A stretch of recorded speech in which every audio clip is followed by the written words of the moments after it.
El año litúrgico también en el misal que usamos, fruto del Concilio Vaticano II, tiene en su ritmo la fiesta de los apóstoles, y básicamente de los apóstoles Pedro y Pablo. No en vano la confesión de la fe es en la Iglesia una, santa, católica y apostólica. Y antiguamente se celebraba un día la fiesta de San Pedro, al otro de San Pablo y al otro de San Pedro, y ahora la nueva liturgia le dio un ritmo donde está bien cimentada en el año litúrgico. El 29 de junio celebramos en la misma solemnidad a los dos apóstoles, y ahora en esta fiesta celebramos la conversión de San Pablo, y el mes que viene, Dios mediante, celebramos la confesión de Pedro. Lo celebramos juntos, solemnemente, en junio, y después a cada uno en estos aspectos fundamentales: la confesión de Pedro y, en el caso de hoy, la conversión de Pablo.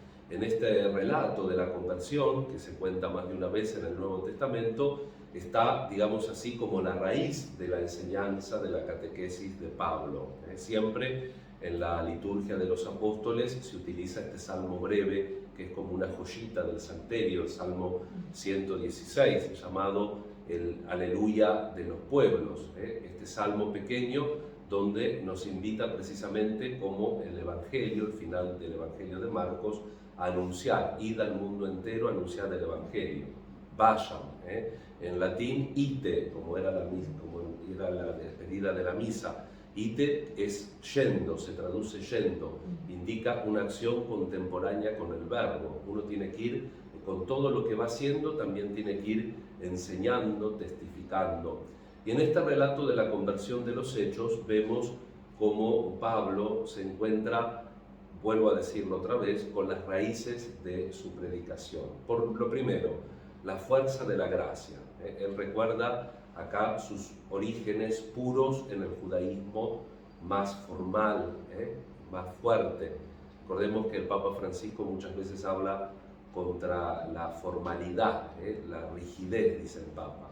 Lo contrario de rígido es inseguro. Lo que tendría que ser, la persona no tiene que ser rígida, tiene que ser sólida. ¿Recuerdan el domingo, el Evangelio, el inicio de Lucas?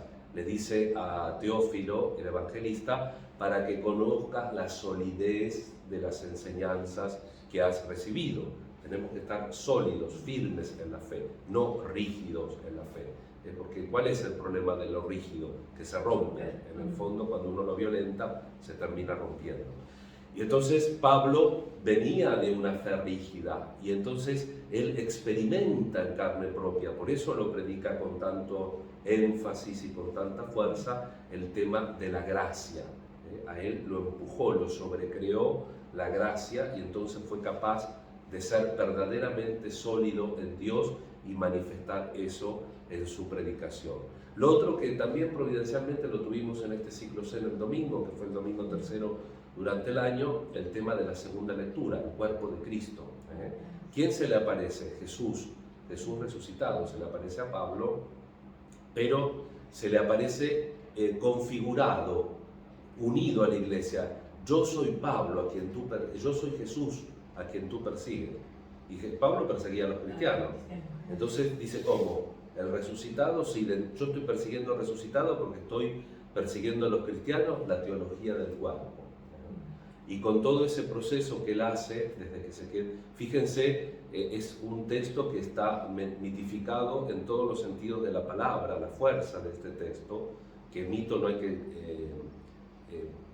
relacionarlo con falso, sino con algo que ha pegado mucho a la comunidad, que también está un poquito, tiene una parte mítica también, como el texto del Génesis, del pecado original, que no sé de dónde lo sacaron, hablan de una manzana. El Génesis no dice manzana. ¿Y acá de qué hablan? Que no está en la Biblia, del caballo. Está tan mitificado que a veces la gente dice que Jesús no, él iba caminando, y esa luz, una luz y una voz, como dijo el Pablo.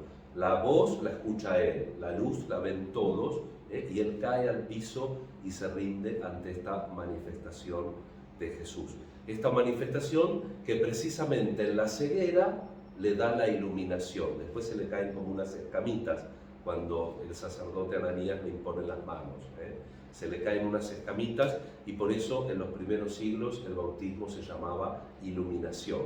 Y por eso la función, el tercer aspecto, el primero la gracia, el segundo el cuerpo de Cristo, que es la iglesia, que somos todos, y el tercero el testimonio, que Pablo, por eso también se pone el final del Evangelio de Marcos, es el que se fue a los gentiles, el que más extendió, vayan yendo a predicar el Evangelio hasta los confines del mundo.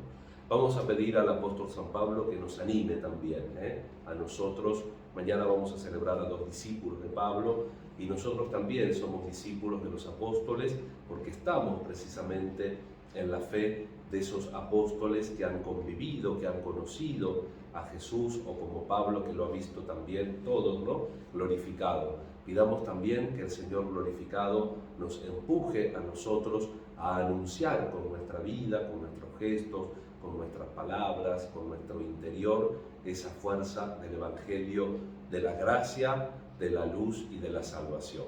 Pedimos al Señor también por la unidad de la Iglesia. En Europa, en el hemisferio norte, se está celebrando la jornada de unidad de la Iglesia, y en la predicación de los apóstoles nosotros tenemos que encontrar un factor de unidad, porque todos tenemos que coincidir y todos nos tenemos que unir en torno a la verdad.